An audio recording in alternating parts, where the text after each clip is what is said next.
Hi everyone! Want to create a seamless pattern in Photoshop fast? Let me show you how. First, open Photoshop and bring in the design you want to turn into a pattern. Now go to the Edit menu at the top and click on Define Pattern. Give your pattern a name, then click OK.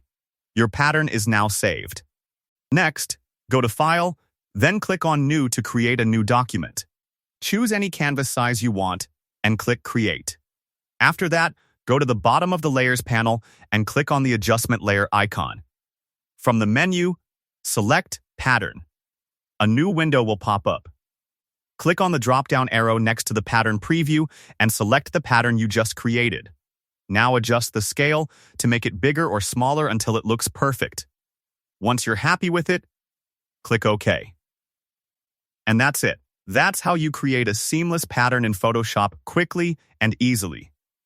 Don't forget to like this video and subscribe for more Photoshop tutorials.